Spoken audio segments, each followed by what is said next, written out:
sou Aluneu Fé aqui no canal do Aluneu Fé. Muito obrigado por você estar nos acompanhando, estar acompanhando o canal que nós estamos reativando para falar sobre esse assunto polêmico, esse assunto que ainda é um tabu para muitas famílias, para o sistema educacional de muitos estados brasileiros, né, para o sistema de segurança, nas igrejas, nas comunidades de forma geral. Nós temos enfrentado ainda, na era da comunicação real time, nós temos enfrentado ainda um grande medo de falar sobre esse assunto dentro de casa.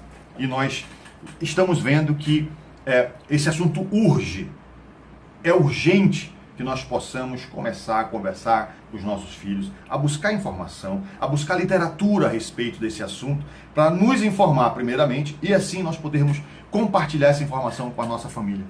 Porque quando eu, como pai, como familiar, não me importo, eu tenho tabu, eu tenho medo de falar sobre esses assuntos, aquelas pessoas na rua que estão ali alistando as pessoas para o consumo de droga e às vezes até para venda de substância entorpecente, não tem medo de falar, não tem medo de dizer, não tem medo de mostrar o que ela causa, não é? Que é o grande imã, vamos dizer assim, das drogas para a nossa juventude, é mexer com o prazer, é causar prazer.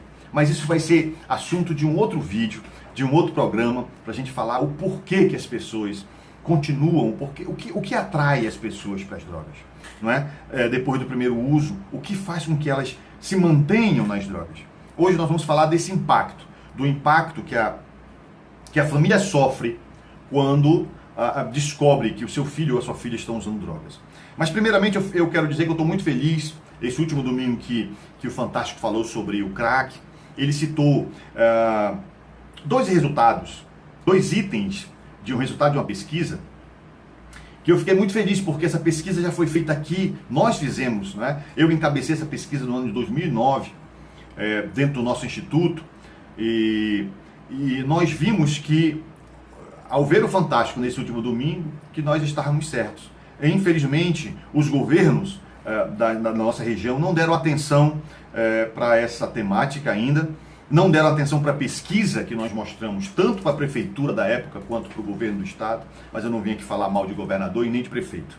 Eu vim aqui mostrar para vocês que nós estamos no caminho certo, nós estamos mostrando os dados importantes. E Fantástico disse o seguinte, que as famílias levam, olha só, preste atenção, as famílias levam em média 3 anos para descobrir que um familiar seu está usando drogas. Lá atrás, em 2009, nós mostramos que de 2 a 5 anos as famílias amazonenses levavam para descobrir que o seu filho ou sua filha estavam usando drogas, né? Nós estamos dentro desse perfil misterioso, né, que eu, como familiar, não consigo desvendar ainda. E um outro dado importante que o Fantástico também citou, que nós em 2009 também citamos, é que a grande maioria, mais de 60% das pessoas que pedem ajuda são mulheres.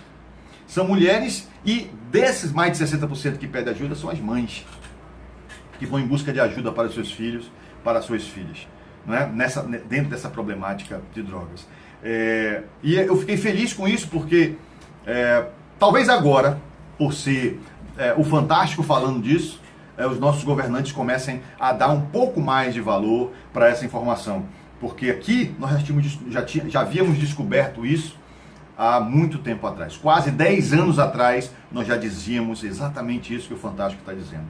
E por isso nós resolvemos fazer esse primeiro programa falando sobre o impacto da droga. Quando se descobre, quando a família descobre que o filho está usando drogas, ou que a filha está usando.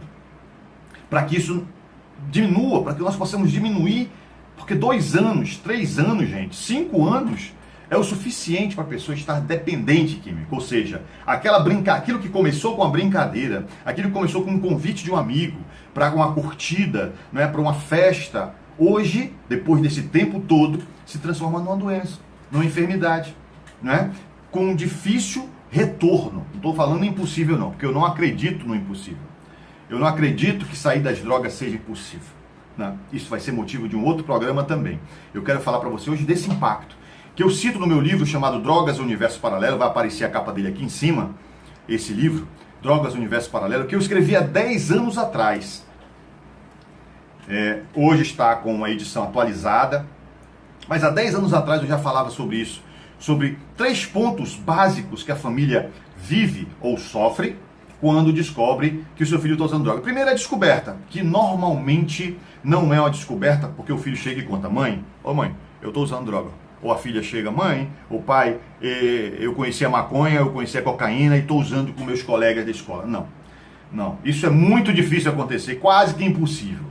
Né? Se descobre da pior maneira possível. Se descobre vendo, ou algum amigo vem e fala para a família que viu o seu filho, ou que o seu filho naquele momento está usando, ou você encontra o seu filho jogado em algum canto com outros amigos. Né? Você descobre da pior maneira possível. E a partir dali você entra no segundo passo, que é um passo ainda mais perigoso. É acreditar que aquilo é passageiro.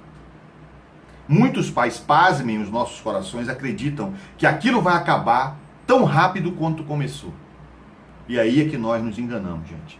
Né? Quando a gente vê o nosso filho bebendo muito, saindo demais, né? Acenda aí a luz da atenção e vamos dar atenção para isso.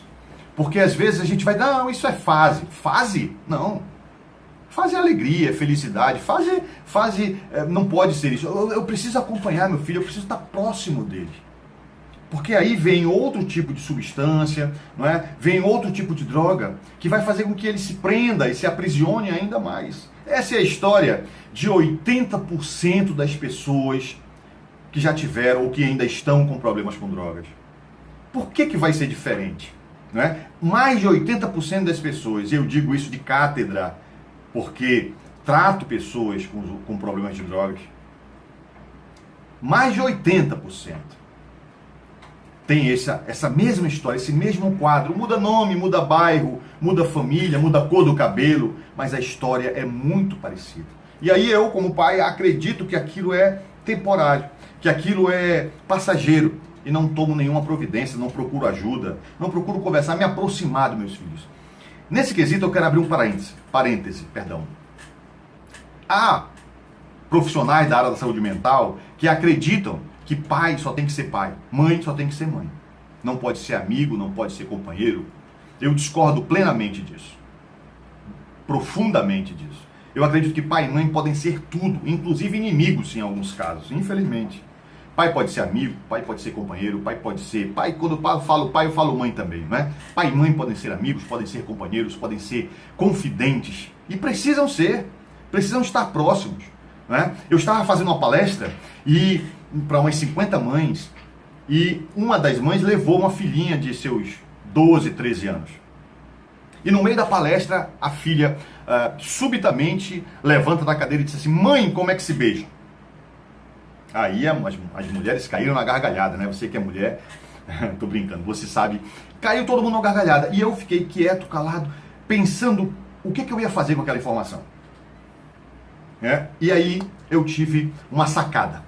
Eu olhei para as mães, depois que elas pararam de rir, e disse assim: seria ótimo na nossa vida se os nossos filhos, para qualquer dúvida que tivessem, viessem perguntar primeiro para nós. É ou não é? Diz aí se você concorda. É ou não é? Viessem perguntar primeiro para nós. Mas se meu filho fizer isso, eu estou preparado para responder? Eu saberei responder para ele? Eu acreditarei que aquilo é um tabu, que eu não preciso falar? De que forma eu vou reagir? Por isso eu preciso de informação. Eu, como pai, como mãe, preciso de informação para poder ajudar meu filho. Aquela garota de 12 anos, 12, 13 anos, perguntar ali para a mãe como é que se beija. A mãe vai deixar aquilo passar, vai acontecer, ela vai aprender com uma amiguinha na rua. Talvez da pior maneira possível. Agora, vamos imaginar que meu filho com 12, 13 anos diga assim: pai, hoje me ofereceram um cigarro de maconha na minha escola. O que eu vou fazer? Como é que eu vou conversar com meu filho? Né? Eu não posso acreditar que aquilo é uma fase. Eu preciso tomar providências. Eu preciso me aproximar dele. Ser o melhor, não é o amigo não, ser o melhor amigo dele. Isso é importante, gente. Nunca foi tão necessário que os pais fossem amigos de seus filhos. Nunca, anote essa frase, nunca foi tão necessário que os pais fossem os melhores amigos de seus filhos, como é hoje em dia. E vem a terceira fase, quando eu descubro, aí passa para aquele momento de negação, eu nego, não é? Tudo isso está escrito nesse livro aqui em cima. Você está vendo agora, drogas, universo paralelo. E aí vem a terceira fase, a desestruturação da família. A família descobriu, a família negou, a família não soube o que fazer ou não quis fazer por medo, achando que aquilo é simplesmente uma coisa temporal. E aí vem um momento em que a família fica desequilibrada. A doença se instalou. Não só para o usuário, para a pessoa que está consumindo a droga, mas também para a família. Aquilo que lá nos Estados Unidos foi chamado de codependência. A família se torna também uma espécie de dependente, não da droga, mas dos efeitos delas no seu filho, nos comportamentos de seu filho, na agressividade de seu filho muitas vezes, se torna refém das coisas que seu filho faz, das coisas que seu filho quer, da maneira que ele quer, a hora que ele quer. E aí é que aí entra o nosso trabalho. É que na maioria, mais de 80% também, parece até que o número é casadinho, mas é isso mesmo. Mais de 80% das famílias procuram ajuda só quando estão nessa fase. Só quando estão abaladas por esse impacto, né, do desequilíbrio, da doença completamente instalada no seu filho que usa drogas, mas também no pai e na mãe que não sabem lidar e, além de não saberem lidar, estão completamente codependentes de toda uma situação que se estruturou na família. É importante procurar ajuda no primeiro momento, né? Quiséramos nós, em perceber que o filho está com problema de drogas, procurar logo ajuda. Não esperar pela terceira fase, a terceira fase da agonia, do sofrimento, do rastejamento, muitas vezes, de muitas vidas, porque talvez o meu filho não chegue nem a essa fase. A fase em que a família se desestrutura. Por isso eu digo, é importante nós lermos, é importante nós estarmos sintonizados e conversando com nossos filhos sobre os problemas que eles vivem na vida. Porque às vezes a gente acha que por ser pai e mãe, só os nossos problemas são importantes. Só os nossos problemas são importantes. O do nosso filho não é importante. Isso é coisa de criança, é coisa de jovem, isso se resolve. Não. Cada um tem seu problema. E cada problema é grande para cada um. Cada um tem seu problema e cada problema é grande para cada um. O meu é o maior de todos. O do meu filho é o maior de todos para ele. Eu tenho que perceber isso. Eu tenho que ser próximo dele o suficiente, ou dela, para perceber que ele está passando por problemas. Veja bem, para o vídeo não ficar muito comprido, um paciente nosso, saindo de sua escola, encontrou com seu pai numa lanchonete próximo da escola. Ele vinha saindo aos 15 anos de idade, eu o conheci aos 18, portanto 3 anos depois do ocorrido. E ele saindo, encontrou seu pai e disse: pai, um amigo meu dentro da escola me ofereceu um cigarrinho escuro chamado maconha. O que eu faço? O pai simplesmente ignorou isso, dito pelos dois para mim, quando foram procurar tratamento. E aí o pai ignorou aquela informação e trocou de assunto. O pai disse isso para mim em lágrimas. Trocou de assunto. Não falou sobre o assunto, ignorou. Passaram-se 3 anos. A cena se repetiu. O menino vinha saindo da escola, já não mais menino, já um homem de 18 anos, e encontrou o pai, agora com um amigo, falando mal sobre a maconha. Falando mal da maconha, perdão. Só que o pai não o viu chegar e ele escutou o pai falando mal da maconha. Foi a primeira vez em 3 anos que o menino pediu ajuda lá atrás, porque o grito de socorro dele foi dizer: pai, um amigo meu me ofereceu maconha. O pai tinha que ter tomado alguma providência, não é? Depois de 3 anos ele viu o pai falando mal da maconha, mas já era tarde. Ele estava dependente dela, já usando inclusive maconha com pasta base de cocaína misturada num cigarrinho. E aí o pai percebeu, depois desse desequilíbrio que aconteceu na família por conta da descoberta da pior maneira possível, que seu filho estava dependente de uma droga, e iniciou o processo de codependência, e aí foi procurar ajuda. E nos relatou isso que eu acabei de falar para vocês. Não é um relato, parece simples. Né? Você agora que está assistindo pode dizer, poxa, isso é uma besteira. Mas para aquela família não era, é por isso que eu te falo. O problema é complicado para aquele que vive o problema. Para aquele que vive, mas é importante que você saiba que existem pessoas que podem lhe ajudar, que podem ajudar em qualquer dessas fases. É claro que a última fase, quando você já já está desequilibrado, desestruturado, a família já está parcialmente perdida, é mais difícil. Mas isso não quer dizer que seja impossível. O importante da mensagem do vídeo de hoje é te falar que você, mãe, você, pai, tem que ser amigo, tem que ser os melhores amigos de seu filho e de sua filha. Você precisa saber quem são os amigos dele. Você precisa chamá-los para ficar próximo de você. Você precisa saber quais são os assuntos, as dificuldades, as necessidades, as dúvidas que seus filhos têm em relação à vida. Não deixe que a vida se encarrega de ensinar meu filho. Não veja, porque na vida tem muita gente querendo ensinar o que não presta. Aliás, o que mais tem nessa vida é gente querendo ensinar o que não presta para os nossos filhos. E a droga está aí no meio. A droga hoje, gente, é relacionada com mais de 80% dos problemas familiares, problemas de violência na família, no trânsito, na escola, evasão escolar. E cada vez mais crescendo, cada vez mais crescente. É importante que nós possamos compreender isso e começar a tratar e começar a fazer uma prevenção, um bate-papo dentro de casa. Porque a Organização Mundial da Saúde já citou também há 10 anos atrás que as pessoas que tinham nascido a partir dos anos 80 para cá iriam se encontrar mais de 20 vezes com drogas na sua vida. Poxa, 20 vezes com droga na vida.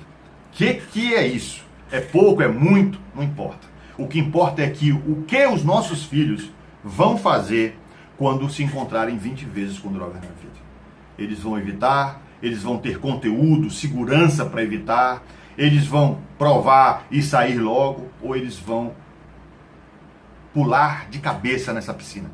Eles vão mergulhar nessas águas sombrias das drogas para se tornarem um dependente químico, para serem pessoas que um dia nos empurrarão, falarão conosco alto, vão querer roubar a gente, não porque são ladrões, não, mas porque estão fissurados pela droga a tal forma, a tal ponto que precisam daquilo que nós temos, precisam do nosso dinheiro para consumir, porque o dinheiro deles já acabou. Precisam tirar pequenas coisas, sapato, tênis, roupa, para poder vender, joias, para poder vender, para poder consumir drogas. Essas 20 vezes é um símbolo, é um dado, que pode ser não 20, pode ser 30, pode ser 40, pode ser 50, ou pode ser menos, mas o que importa é que nós possamos refletir. Se o meu filho se encontrar com as drogas, hoje, o que ele vai fazer?